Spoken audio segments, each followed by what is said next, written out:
بسم الله الرحمن الرحيم. الحمد لله رب العالمين، الصلاة والسلام على حبيبنا محمد وعلى آله وصحبه أجمعين. قرآن شفاية بۆ هەموو دەرد و نەخۆشیە مادیەکان و معنەویەکانیش. الله سبحانه وتعالى لقرآنها فرمي: وننزل من القرآن ما هو شفاء ورحمة للمؤمنين ولا يزيد الظالمين إلا خسارة. فرمي بيقومان إما لم قرآن دا أبازينين آيتانيك كبربرة لا شفاء لا رحمة لا چار سرو لا بركة بو إيمان داران، تنها بو إيمان داران بو چونك إيمان داران إيماني بيهنن وفيري أبن وكاري بيكن، بلان بو كافر كان تنها نارحتيان زيادك وبرو دورانو هلاكتي شانبا لبروي كافر بن بي وفيري نابن وفربان قتغكان شيرتكنوا. لسورة يونس الله سبحانه وتعالى فرمي: يا أيها الناس قد جاءتكم موعظة من ربكم وشفاء لما في الصدور. أي خلقنا قدار بن للآن الله سبحانه وتعالى مشقاري تنبهاتوك قرآن وبيامكيتي ولا همان كاتشا شار سر شفايا بوها مدردنا راحتي كاننا وسنكتان ولا همان كاتشا رينمونيو رحمة بو أو كسانتان كإيماني بيهنا وهدى ورحمة للمؤمنين. طبعا مفسرين معنا فرمون قرآن الشفاية ببي أم آتي كخوين معنا لسورة إسراء كافرمي: وننزل من القرآن ما هو شفاء. ألويايا أو شفاية عامة يعني شار سرو شفايكي قشتية بو همو نخوشي كان أو نخوشي يعني كبابلين نخوشي دارونين وانضلوا دارونا أو نخوشي يعني شي كنخوشي جستين أو نخوشي يعني كبيانا وترين نخوشي كفر وشرك ونفاق أو نخوشي يعني شي كبيانا وترين نخوشي روح يكان بوي براسي لكون وزانيان من قناعتي أنواب قرآن رقية وشفاء لدور ووا رؤية كم يعني بيه وتري الدفع روي دوامش يعني بيه وتري الرفع. الدفع واتا قربيتو دستي بيه وبقري زور بيخو يعني توا ولا قال يعبيد أو نخوشي ودرد وبلاونا راحت يكاني بيش وقتا دور خاته وليت بو نمونه اگر بيت وشوانا آية الكرسي بخواني شيطان نزيك دناك يعني أما دفع نا الله هرليد نزيك بك بو نمونه بيانيانو يواران ذكر كاني بيانيانو يواران بخواني كلنا أواني شاء آية الكرسي وقل كان معنها معوذات معنها اگر بيان خواني أوابن بحيرس بوت باريزر بوت لا شياطين كان وأبنى شاوزاريش بوت لا شاي بيزت باريزن بويا أما بيه وتري دفع دواتر قرآن لهمان كاتا شفاشا وكوشي وكو رفع بريتيا لويكا شاو بيسيكا ليت بدا ياخد مسكتو شد ببيا سحرك كاري قريد لسر بها لا ياخد آزارو إيشاك بيتنا وجستتوا ياخد نارحتيو خمو خفتك بروكت بقري وضلو دارون بقير بهنا لم كاتشابه من شوا قرآن تواني ورده أو أند لسر لابا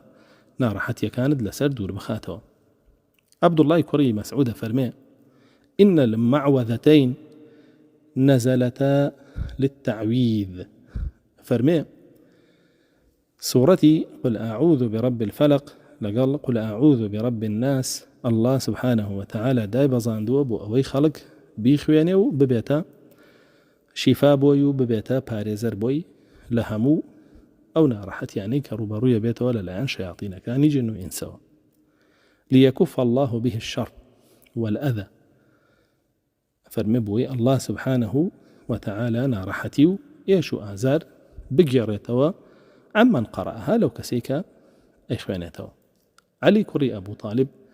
للتفسير أو آتاك الله سبحانه وتعالى فرمي له معقبات من بين يديه ومن خلفه يحفظونه من أمر الله حتى أو آتي فرمي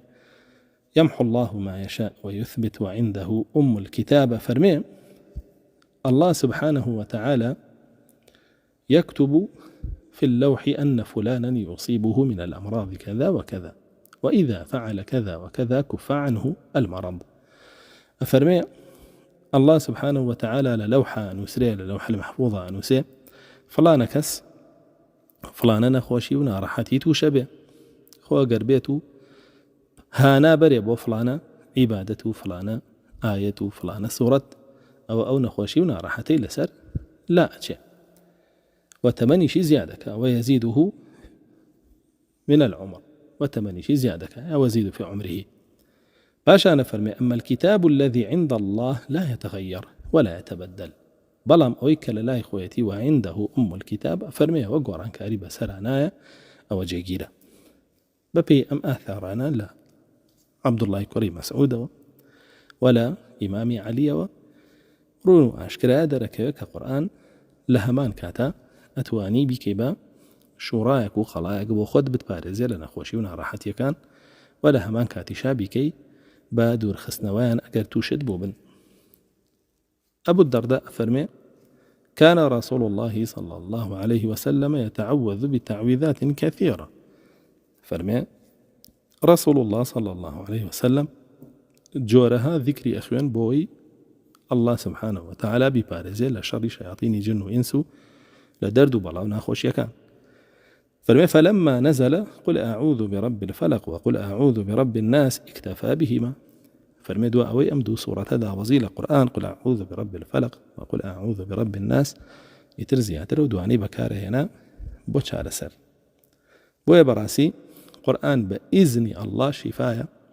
مانعة منع تكالا أو نخوشي ودردونا راحتاني كروبارود أبنوا ولا همان كاتشا أتباريزي لويكا بابلين توشد ببه وكوتشون لحديثك أبو سعيد خدري شاهاتوا كتنانة قرآن شفاي أو نخوشيانش أدا كبجستي إنسان وآياتك كفرمي إما لقرآن دا بزينين شفاء ما بستي شفاء بو جستا وشفاء بو روح وشفاء بو درون شفاء بو جستا ببي أو فرموديك أبو سعيد خدري جارته وفرمي ليك لسفر كان مانا ريمان كوتا لا هوزيك داوي خواردن مع ليكردن بيان نبخشين دواوي كمدة دور كوتين ولي عنو بريار من دا بشو بدين يكي كان نارد بولامان كسروك كيانو سركرد كيان دو بشك بيوي داوي ياخد مار أو أبو أفرمي أبو سعيد خدري من روشتم وتم ما دام داوي خوراكو بيداويستي مع ليكردن بيتان ندين علاج دناكم ورقية دناكم هتاوكو شتێکمان بۆ دانەنەی ئەفەرمێ ئەویش چەند مەڕێکی بۆ داناین و منیش سوورەتی فاتیحان بەسەرا خوێند و چاک بووەوە. بۆیە بەڕاستی قورئان شیفایە بەڵام چۆن شیفایە؟ طبعا بە فێربوونی و خوێندنەوەی و تێگەیشتنی و کارپێکردنی ئەبێتە شیفا بۆت یاخود بە بیستنی و تێگەشتنی و وابەستەبوون پێوەی ئەبێتە شیفا بۆت. ئەگەر خۆت بیخوێنیتەوە لە بیستنی باشترە ئەگەر بۆ خۆت بیخوێنیتەوە ئەوە لە بیستنی باشترە و شیفاکەی خێراترە و بەهێزترە بۆت. بۆیە زانایانمان ئەفەرموون هەتاوەکو ئینسان قورئانەکە بۆ خۆی بەدەمی خۆی بیخوێنێتەوە و دەنگەکەی خۆی بگا بە گوێی خۆی و دڵ و دەرونیشی تەدەبوری بکە تێی بفکرێ ورد بێتەوە لێی و تێی بگە و لەو لاشەوە بە ڕۆحی بڕیار بدە وابەستەی ئەو قورئانە بێ پارێزراوترە بێ لە دەرد و بەڵا و ئەگەر دەرد و بەڵاشی بۆ بێ شیفا زووتر وەرەگرێ. بەڵام ئەگەر بێت و بیبیستێ لە یەکێکی ببیستێ و دڵ و دەرونی بداتێ تێی بفکرێ و بەڵێن بدا کاریشی پێ بکە و وابەستەی بێ ئەوە شیفای بۆ دێ بەڵام وەکو ئەوەی یەکەم جار نییە. ئەلەم ڕوانگەیەوە بۆمان دەرەکەوێ کە ئەمە کۆدەنگی زانایانمانە بۆمان دەرەکەوێ کە تیلاوە مع التدبر والعمل باشترە لە الاستماع مع التدبر والعمل. بۆمان دەرەکەوێ لەم قاعیدە گەورەیەوە کە ئینسان خۆی ئاڕۆقیەی خۆی بکە باشترە لەوەی خەڵکی بۆی بکە و کاریگەری زیاتریە بێ لەسەری و زووتریش چارەسەر وەرەگرێ و هەتا وەکو ئیمانێ بە قورئان زیاتر بێ و خشوعت لە کاتی خوێندنیا زیاتر بێ و تەدەببرت لە کاتی خوێندنیا زیاتر بێ و خوێندنەوەشت بۆی زیاتر بێ و بەستەبوونیشت پێی زیاتر بێ شیفاکەت خێراترە بێ بەرەکەتی قورئانەکە لەسەرت زیاترەکە بێ بەڕاستی ئیتر پێویست بەوە ناکە تۆ خەڵک هەڵبژێری و بڕۆی بۆ لای و لێ بپاڕیتەوە ڕوقیەت بکە و چارەسەر بکە بەڵکو چارەسەرەکە لە بەردەستی خۆتایە و الله سبحانه وتعالى بۆ هەموو ئیماندارێکی دابەزاندووە ئەگەر تۆ بەس ئیماندار بی ئەتوانی چارەسەری خۆتی پێ بکەی ئیتر پێویست بەوە ناکە لە ماڵەکەی خۆت بڕۆیتە دەرەوە و تووشی کۆمەڵێک بێ شەرعیش ببی کە ئینشاء الله لە دەنگیەکی ترا باسیەکەین والحمد لله رب العالمين.